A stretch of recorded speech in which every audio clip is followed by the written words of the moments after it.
CM रेखा को लेकर दर्शकों जो हमला हुआ था, हमलावरों की तरफ से दिल्ली पुलिस ने बहुत बड़ा खुलासा कर दिया, चौंकाने वाला खुलासा। यानी सिर्फ थप्पड़ कांड ही नहीं था, वो जानलेवा हमला भी था और चाकू से हमला करने वाला था। ये बात अब पूरी तरीके से खबर आ गई। मतलब सोचिए, देश की राजधानी की मुख्यमंत्री महफूज नहीं है, उसको कोई भी दो कौड़ी का नेता, गुंडा, चोर, मवाली उनको मार सकता है। सोचिए ये कानून व्यवस्था का आलम क्या बना पड़ा है और इसका दर्द महिला से बाखूबी कौन जान सकता है। देखिए, दिल्ली से बिहार इस वक्त आई हैं निधि जी। क्यों आखिर रेखा जी पर इस तरह से हमला हो रहा है? क्यों उनके जान के प्यासे बन रहे हैं लोग? कैसे देख रही हैं आप? देखिए, पहली बात, रेखा गुप्ता दिल्ली की सीएम है, ठीक है। आप एक बात बताइए, रेखा गुप्ता के अलावा और भी महिलाएं थी उनके साथ, ठीक है, ठीक है। आप बताओ उन महिलाओं पे हमला क्यों नहीं हुआ? ठीक है, ठीक है। सीएम रेखा गुप्ता में हमला क्यों हुआ? क्योंकि उनके व्यक्तिगत संबंध थे उस आदमी से।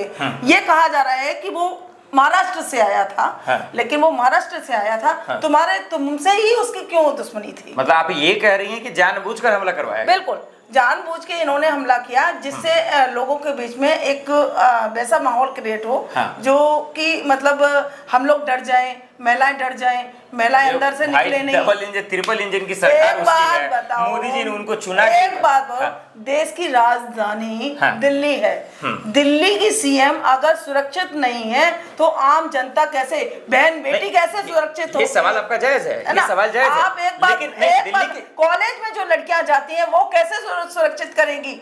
रेखा गुप्ता उस पर क्या मतलब टिप्पणी कर रही है, गलत बोल रही है। ये बोल रही है कि मेरे पे हमला हुआ, तेरे को तो सुरक्षा मिल गई, दूसरी महिलाओं का क्या?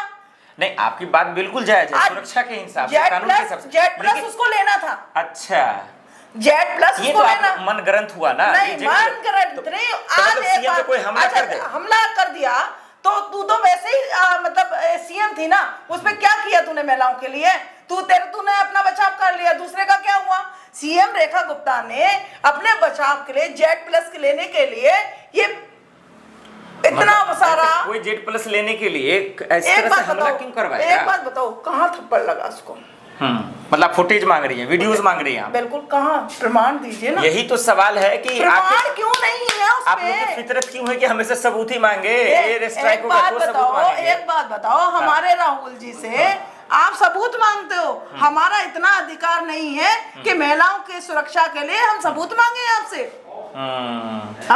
तो मतलब ये कह रही हैं जानबूझ के करवाया गया? बिल्कुल जानबूझ के ये हमला। देश की राजधानी दिल्ली में अगर महिलाएं सुरक्षित नहीं है तो किसी देश में महिलाएं सुरक्षित नहीं हो सकती। तो चोरों का, मवाली का आप समर्थन कर रही हैं? किसका? कौन चोर? तो ये हमलावर का समर्थन ही नहीं कर रही हैं कि भाई सीएम रेखा ने करवाया? एक बात बताओ, मैं उसका समर्थन क्यों करूंगी? मैं तो सिर्फ वही लग रहा है, मैं तो सिर्फ इतना चाहती हूँ, रेखा गुप्ता ने उस पे ऑब्जेक्शन क्यों नहीं उठाया, उसी समय प्रमाणित क्यों नहीं किया? इतनी बेहतरीन मुख्यमंत्री है, दिल्ली को विकास कर रही है, दिल्ली वाले के दिलों में कितना विकास। एक बात बताओ, झुग्गी झोपड़ी वाले बेचारे रह रहे थे वहां पर, मतलब तो अतिक्रमण हुआ मैडम, बुलडोजर चला है। आज एक बात बताओ, 70 साल से जो व्यक्ति रह रहा हो, आप उसके सिर से छत छीन लो जी, कौन सा देश का उद्धार करने वाली हो?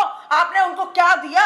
70 साल उन्होंने अपने जीवन के काटे, उनने पूरा परिवार उधर तक काट दिया, गरीबी में बेचारे रहे। उसके बाद आप बनी सीएम, आपको तो देश का सीएम बन गई, आपको तो कोई लेना देना है नहीं दुनियादारी से, आपको सिर्फ अपने से मतलब है। आपको बंगला चाहिए, आपको गाड़ी चाहिए, जेट प्लस चाहिए, बस, और कुछ नहीं। आप क्या चाहते हैं? सड़कों पे लोग आ जाएं? आप क्या चाहते हैं? सड़क मैं चाहती हूँ इस पे आंदोलन होना चाहिए, महिलाएं सड़क पे आए, आंदोलन करें, इतना आंदोलन करें कि रेखा गुप्ता को वहां से मतलब सीएम की कुर्सी छोड़नी पड़े।